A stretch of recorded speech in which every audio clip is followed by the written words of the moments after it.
Vamos a pasar a meditar en la palabra en esta mañana. Y para ello, si cogéis vuestras Biblias o vuestros móviles, vamos al libro de Filipenses, al capítulo 3. Ahora lo dejamos ahí y vamos a orar para que el Señor pues bendiga su palabra en nuestras vidas. Señor, te damos gracias por este día. Te suplicamos que tú nos hables a través de tu palabra, Señor. Que nos ayudes, Señor, a que tu palabra venga a nosotros, Señor, y haga esa obra perfecta por lo cual es enviada a cada uno de nosotros, Señor.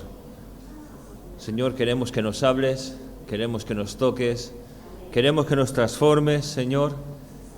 Queremos que esa buena palabra, Señor, toque en nuestro corazón y todo nuestro ser, Señor. Y te pedimos que de nosotros tú tengas gran misericordia. Y gracias te damos en el nombre de Cristo Jesús. Amén. Filipenses, versículo 7, en adelante. Para poder tal vez empezar a hablar de ella, tendríamos que saber que es una carta dirigida a la iglesia de Filipos. Es decir, a los hermanos llamados filipenses, que están en la localidad de Filipo. La verdad es que Pablo, en su origen, quiere ir a un sitio, pero él tiene una visión en el cual un varón macedonio le dice que venga a predicar las buenas nuevas de salvación. Y él, en ese momento, hace caso a esa visión que es enviada por Dios, y vemos cómo va a empezar a surgir la iglesia de Filipos. La verdad es que unos de los primeros, me gustaría ver uno de los primeros convertidos.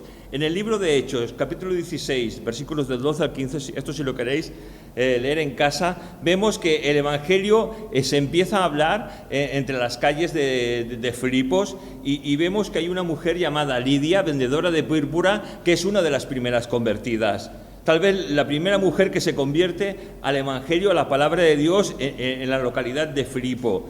Después pasa algo un tanto raro. Van predicando Pablo y de repente detrás de ellos va una muchacha diciendo: estos hombres, estos varones son enviados por Dios para la predicación del Evangelio.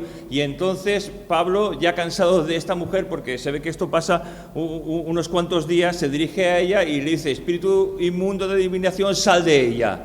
Y sale de esa mujer. Lo cogen y lo envían a la prisión, sin juicio y sin nada. Claro, hay una denuncia y ahí no había muchos, en ese tiempo no había muchos derechos sociales.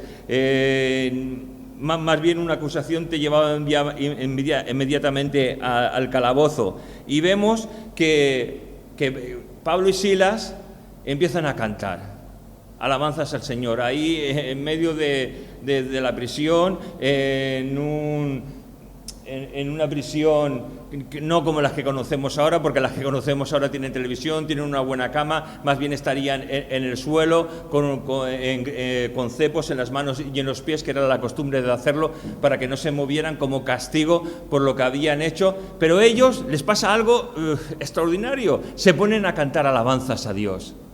Es decir, ¿cómo puede uno estar contento si te han encarcelado, si estás totalmente a oscuras y cogido de manos y de pies? No sé tú si lo harías eso, pero yo creo que estaría ahí Pablo y le diría a Silas: ¿cantamos un cántico? Si yo estuviese con Pablo diría: hombre, cántalo tú porque yo no canto muy bien, yo te sigo en lo que tú quieras. Pero ahí yo creo que no pensaron en si uno cantaba bien o no. Empezaron a alabar a Dios y pasó una cosa maravillosa. Hubo una especie de temblor en el cual todos los grilletes, todos los cepos se abrieron y todas las puertas de la prisión también se abrieron. Cuando el carcelero de allí pensó que todos se habían fugado, se iba a suicidarse. Y entonces Pablo le dice: no hagas nada, estamos todos aquí. El carcelero va asombrado. Pablo le habla el Evangelio, él se los lleva a su casa, predica el Evangelio en su casa y son convertidos. caray, junto con él, con ese carcelero, toda su familia cree en el Señor. Y seguramente esa chica liberada del espíritu de adivinación que tenía también sería convertida mediante la palabra. Y ahí vemos el comienzo de una iglesia, de una manera un tanto rara, ¿verdad? Pero es que Dios siempre hace las cosas como quiere. Y la manera de hacer las cosas es increíble. Esta lectura del carcelero de Filipos se encuentra en el libro de Hechos, capítulo 16. Es muy bonita. Si la hacéis en vuestras casas, veréis cómo Dios hace un gran milagro y cómo Dios se mueve de una manera poderosa en la vida de Pablo y en la vida de estas personas. De todo el Nuevo Testamento se dice que la iglesia más noble y más pura fue la iglesia de Filipos. Y esta carta es una carta que la llaman la carta de las experiencias cristianas, porque no intenta transmitir nada de, bueno, podemos decir, en nada teológico, pero sí cosas que se pueden experimentar. Aunque para mí todo es teológico, porque todo nos enseña cómo Dios tiene que actuar, cómo actúa y cómo obra y cómo nosotros tenemos que seguir los mandatos de Dios, ¿no? Pero aquí lo que vemos es que Dios se mueve de una manera y empiezan a convertirse, claro, Macedonia es la parte de arriba de Grecia y Filipos estaba en la parte norte de Grecia, para que os hagáis una visión en la mente. Era un sitio muy comercial, un sitio donde se aprendía medicina y estaba formada por griegos, por romanos y una pequeña congregación de judíos. Pero lo maravilloso de Dios es que el Evangelio llega a todos. Se convierte en griegos, se convierte en romanos, se convierte en judíos. Pero ¿sabes una cosa? Generalmente los judíos tendrían que ser los que más cerca estarían de Dios, porque Dios se había revelado a ellos como ese pueblo escogido. Pero los judíos desanimaban a la gente que iba a la iglesia de Filipos. Y esto me habla de que casi aquellos que están más cerca de Dios desaniman. Cuidado, hijos de Dios, nosotros que estamos cerca de Dios no estamos llamados a desanimar a los demás, sino a animarnos, a proseguir como nos enseña esta carta, con alegría, con gozo pleno de que Dios nos ha llamado y nos ha hecho ser sus hijos. Nos intenta enseñar y corregir acerca de nuestras debilidades, del orgullo que tenemos todo hombre y toda mujer y del cuidado que tenemos que tener para no ser divisiones en medio de nosotros. El énfasis de este libro es la unidad de la iglesia. El énfasis de este libro es el regocijo en todas las cosas. El énfasis de este libro es que Dios es la fuente de todo y todo por Él subsiste. Y nosotros tenemos que estar aferrados a Dios. Por lo tanto, si somos hijos de Dios, hay algo maravilloso que nos dice esta carta. Regocíjate, alégrate enormemente en Dios, porque de Dios viene todo. Mira, si ahora empezamos a analizar tras esto, Pablo nos habla de pérdidas y ganancias. Nos habla de que tal vez él quiere reflejar que antes de conocer a Jesús, Pablo tenía un concepto un tanto distorsionado de las cosas de Dios, como nosotros podíamos tenerlo. Pero ¿sabes una cosa? Jesús salió al encuentro de Pablo. Al igual que Jesús ha salido al encuentro de todos nosotros. Y cuando Jesús vino a la vida de Pablo y Jesús vino a nuestra vida, todo cambió y nos transformó. Y empezamos a ver lo que era importante de lo que no es importante, de lo que es verdaderamente una ganancia y lo que es verdaderamente una pérdida. Porque tenemos ese concepto real ahora, ¿verdad? De lo que verdaderamente vale y de lo que verdaderamente no vale. Pero ¿sabes una cosa? Tanto en la urbe de Filipos, tanto como en las ciudades en las que nos movemos o las poblaciones, el mundo y sus gentes nos quieren cautivar. Nos quieren llevar a su manera de ver la realidad que ellos tienen de las cosas, pero su realidad es una realidad distorsionada. ¿Por qué? Porque el pecado está en ellos. Nosotros tenemos una realidad muy clara y nos lo marca la palabra de Dios. Fuera de la palabra de Dios, toda realidad que podamos pensar está totalmente distorsionada, porque la palabra de Dios es viva y eficaz. Y no está dada para un momento determinado, para unas gentes determinadas, sino que esa misma palabra habla a través de los tiempos. Claro, si hay cosas que a mí no me gustan, a mí no me hablará y la desecharé, pero la palabra de Dios es clara y nos habla y nos dice y nos enseña cómo es el corazón de Dios, al igual que nos dice y nos enseña cómo tiene que ser nuestro corazón. Corazones conforme al corazón de Dios. La verdad es que cuando este mundo muchas veces nos cautiva con sus gentes, con sus formas, nos confundimos y tal vez podemos empezar a vivir como personas tristes, desdichadas, desamparadas, sin rumbo ni dirección. No sé si te ha pasado a ti alguna vez, pero yo creo que muchas veces podemos pasar por ese proceso como creyentes. Pero tengamos claro una cosa, tenemos una dirección y tenemos un rumbo. Esa dirección es Cristo. Ese rumbo es llegar a la meta, llegar a esa meta que tenemos preparada, con alegría, con gozo y con perseverancia. Lo que hacemos hoy de confraternizar, qué bueno es, ¿verdad? Venir, confraternizar, desayunar. Esto a Dios le gusta. ¿Sí? ¿O no? Claro que le gusta.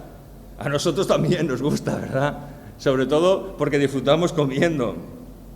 Ya no tanto charlando, pero ni confraternizando, pero comiendo, que bien lo pasamos, ¿verdad? Pero lo que más le gusta a Dios es que vivamos para Él.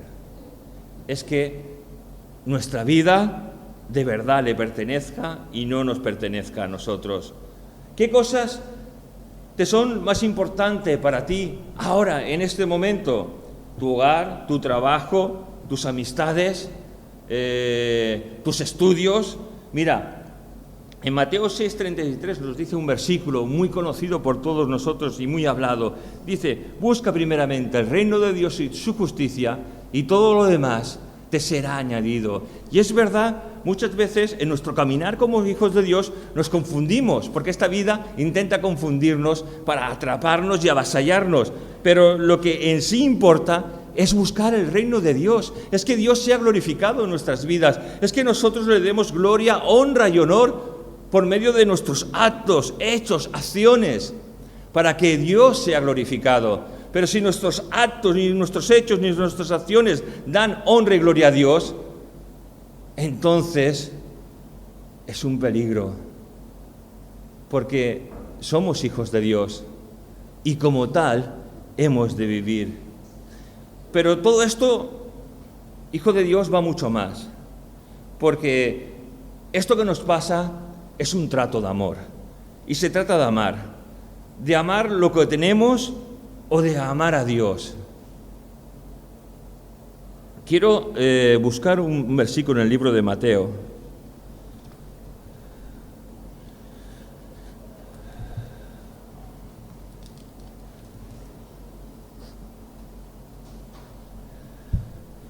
Porque en sí, todo lo que la palabra de Dios nos está relevando es un acto de amor. Mateo capítulo 22, versículo del 36 al 40.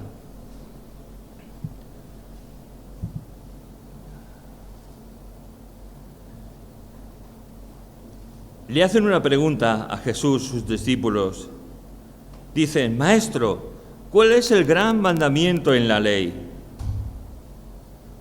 Le dijo: amarás al Señor tu Dios con todo tu corazón y con toda tu alma y con toda tu mente. Este es el primer y gran mandamiento. Y el segundo es semejante a este: amarás a tu prójimo como a ti mismo.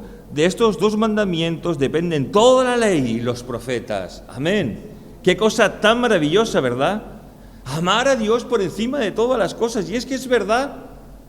Cuando no amamos a Dios por encima de todas las cosas, todas las demás cosas, a pesar de que pensamos que amamos a Dios, nos están fallando.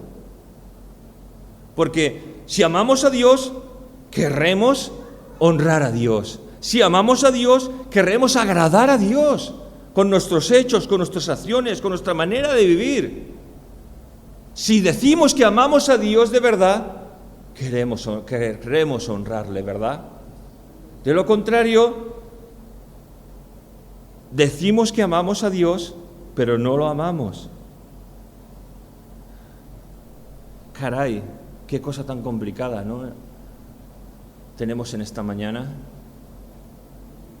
Es complicado, de verdad, hijos de Dios, porque si decimos que amamos a Dios, pero no lo honramos ni lo glorificamos en nosotros, en cierta manera estamos siendo mentirosos, porque no amamos a Dios. Que Dios nos ayude, ¿verdad?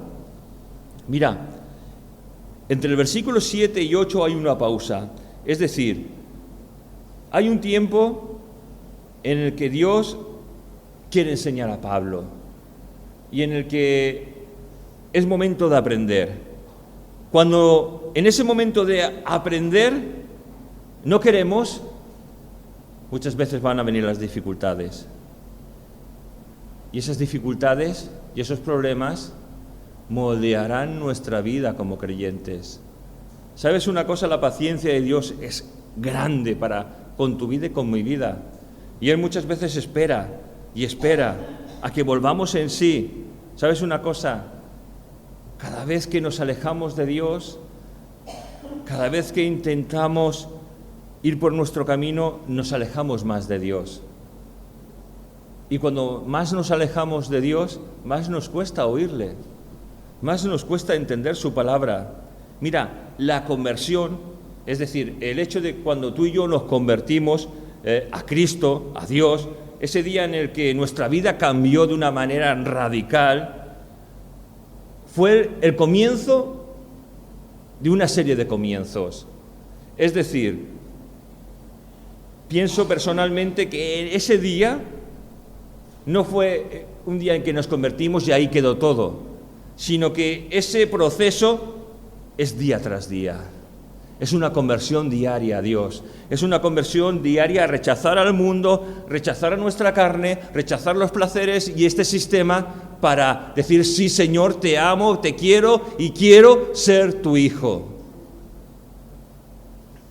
La verdad es que Pablo nos está diciendo que todo lo tiene por basura, que lo más importante que él ha podido encontrar en este mundo lo tiene.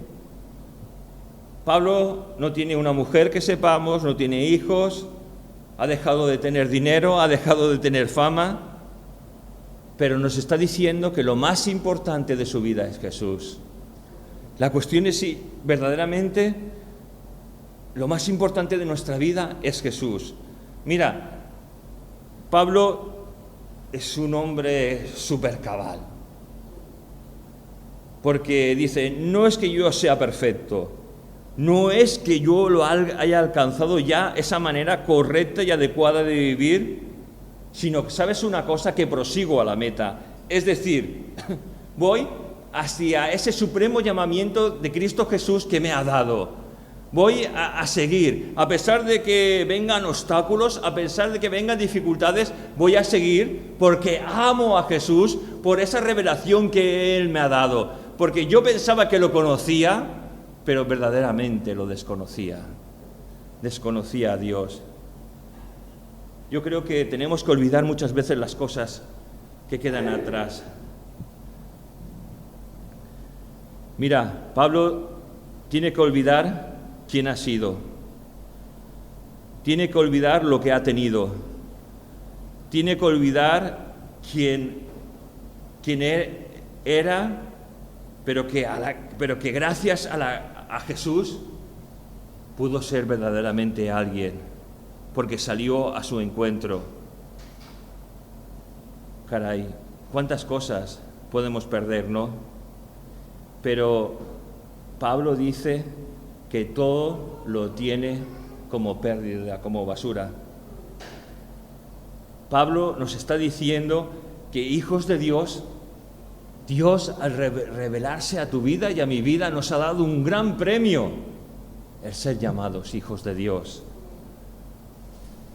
Mira, como hijos de Dios No podemos estar cómodos dentro de nuestra manera de ser conformista.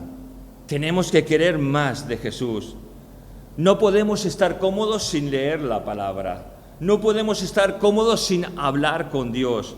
No podemos estar cómodos viviendo como la gente de este mundo. O somos hijos de Dios o somos religiosos, o nunca hemos nacido de nuevo. Pablo deja todo su pasado atrás, sus errores. No quieren que estos les nuble su futuro y prosigue hacia la meta. Porque hijos de Dios tenemos una meta increíble, que es estar con nuestro Señor en el reino de los cielos. Yo creo que los Juegos Olímpicos en el tiempo de Pablo se realizaron durante 3 veces en Éfeso. Por 3 años consecutivos, estoy seguro que Pablo, al estar allí o cerca de allí, podría ver esos Juegos Olímpicos y pensar en todo ese sacrificio que hacían los atletas para correr, para participar de cada región, de cada comarca, simplemente por una corona de laurel. Caray, ¿cuántos sacrificios hacemos nosotros? ¿Cuánto estamos dispuestos a perder para ganar una triste corona de laurel? Y nosotros ganamos más que una triste corona de laurel. Ganamos a Cristo, porque Él vino a nuestro encuentro. ¿Sabes una cosa? Pablo, cuando dice, no es que ya sea perfecto, claro, sé de qué me estás hablando, sé de lo que me estás diciendo cuando dices, sed imitador de mí como yo lo soy de Cristo. Yo lo sé, ¿lo sabes tú? Yo creo que sí, que todos lo sabemos, ¿no? Y es que si nos miramos a nosotros mismos, somos condenados, somos culpables por nuestros pecados. Pero cuando Dios nos ve a través de Jesús. Y cuando nos ve a través de Jesús, nos ve limpios de todo pecado. Pablo, en el versículo 7, dice, por cuántas cosas eran para mí ganancia, las he estimado como pérdidas por amor de Cristo, por amor del ungido. Caray, ¿cuántas cosas hemos dejado por amor a Cristo que hemos visto que podían ser una ganancia? ¿Cuántas las hemos dejado como si fueran una pérdida? Mira, sigue diciendo en este mismo libro de Filipenses, por nada estéis afanosos, sino sean conocidas vuestras peticiones delante de Dios en toda oración y ruego, con acción de gracias. Y la paz de Dios, que sobrepasa todo entendimiento, guardará vuestros corazones y vuestros pensamientos en Cristo Jesús. Por nada estáis afanosos. Caray, es verdad, tantas veces tenemos convulsiones dentro de nuestra alma. Tenemos conflictos que nos hacen estar irascibles, que nos hacen perder el rumbo, que nos hacen que nuestra visión no esté clara del Evangelio. No te afanes. Vayamos a Dios, hablemos con Él y roguemos y demos gracias a Dios porque Dios obrará. Y nos dice que la paz de Dios, que sobrepasa, que es más grande que lo que tú piensas, que es más grande que todo tu conocimiento, en su misericordia guardará nuestros corazones y pensamientos en Cristo Jesús. Qué difícil es, ¿verdad? No estar afanosos. Pero en esta misma carta te dice todo lo puedes en Cristo, que te es tu fortaleza. Todo lo puedes en Cristo, que es tu fortaleza. Sigue diciendo, regocijaos en el Señor siempre. Otra vez os digo, regocijaos. Es decir, alégrate de mí. La verdad está llena de tantas promesas, de tantas verdades. Dice, para mí el vivir es Cristo y el morir es ganancia. Solamente que os comportéis de una manera digna del Evangelio de Cristo.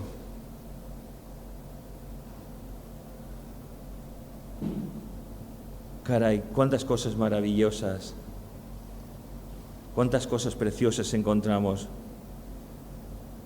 Hermanos, sed imitadores de mí, porque nuestra ciudadanía está en los cielos, donde aguardamos ardientemente al Salvador, al Señor Jesucristo. Caray, mi Dios, pues, suplirá todas vuestras necesidades según sus riquezas en gloria en Cristo Jesús. También Pablo nos enseña, sé vivir con estrechez y también en abundancia. Sé estar saciado como para pasar hambre. Caray, es increíble todo lo que podemos encontrar en estos 4 capítulos de este libro de Filipenses. Y me gustaría acabar leyendo los versículos del 5 al 11 del capítulo 2. Capítulo 2, versículos del 5 al 11. Considerad entre vosotros lo que hubo también en Cristo Jesús, el cual, existiendo en forma de Dios, no quiso por usurpación ser igual a Dios, sino que se despojó a sí mismo, tomando forma de siervo, hecho semejante a los hombres, y hallándose en la condición de hombre, se humilló a sí mismo, al hacerse obediente hasta la muerte y muerte de cruz, por lo cual Dios también lo exaltó hasta lo sumo, y le dio el nombre que es sobre todo nombre, para que en el nombre de Jesús se doble toda rodilla de los que están en los cielos y en la tierra y debajo de la tierra, y toda lengua confesará que Jesucristo es el Señor, para la gloria de Dios Padre. Amén. Qué maravilla, ¿verdad? Es decir, Jesús humilla hasta lo máximo. Sumo, es la suma de todas las sumas, es lo máximo. No hay coeficiente más allá de eso. Jesús se humilla hasta lo máximo y Dios le exalta hasta lo máximo. Caray, qué maravilla, ¿verdad? Pero también eso nos pasa a nosotros. Cuando nos humillamos para dar gloria y honra a Dios, Dios también nos ensalza. Qué maravilla, ¿verdad? Pero lo que más me gusta es lo que hace Dios Padre con Jesús. Para que en el nombre de Jesús se doble toda rodilla de lo que está en los cielos y en la tierra y debajo de la tierra. Y toda lengua confesará que Jesucristo es el Señor, para la gloria de Dios Padre. ¿Sabes? Esto es una profecía que todavía no se ha cumplido. Pero llegará el día que se cumpla, en que los libros serán abiertos. Unos irán a la gloria de Dios y otros descenderán a los abismos, al infierno, con el diablo y sus ángeles. Pero todos, en ese momento o en otro momento, solo Dios lo sabe, todos confesaremos y diremos que Jesucristo es el Señor, es Dios, para la gloria de Dios Padre. Amén, qué maravilla, ¿verdad? Que Dios nos ayude a confesar a Dios, a Jesús en nuestras vidas. ¿Qué os parece si nos tomamos un tiempo de oración antes de pasar a repartir el pan y el vino, a pedir que la gracia de Dios se manifieste en nuestras vidas, a poder entender ese evangelio glorioso de misericordia, de exaltación a Dios, de honrar a Dios y de bendecirle con todas nuestras acciones? Señor, gracias porque podemos acercarnos delante de ti. Perdónanos, Señor. Ayúdanos, Señor, a ser como tú. Ayúdanos a vivir para ti. Ayúdanos a honrarte, a glorificarte. Señor, tú sabes todo lo que hay en nuestros corazones y queremos que tú seas el Señor. Queremos que tú seas lo primero de nuestras vidas. Que no nos importe dejar nada porque tenemos lo más valioso, que eres tú, Señor. Gracias por estar aquí. Tú ves nuestras vidas, Señor. Tú nos estás viendo ahora a cada uno de nosotros. Tú sabes lo que está ocurriendo en nuestras mentes y en nuestros corazones.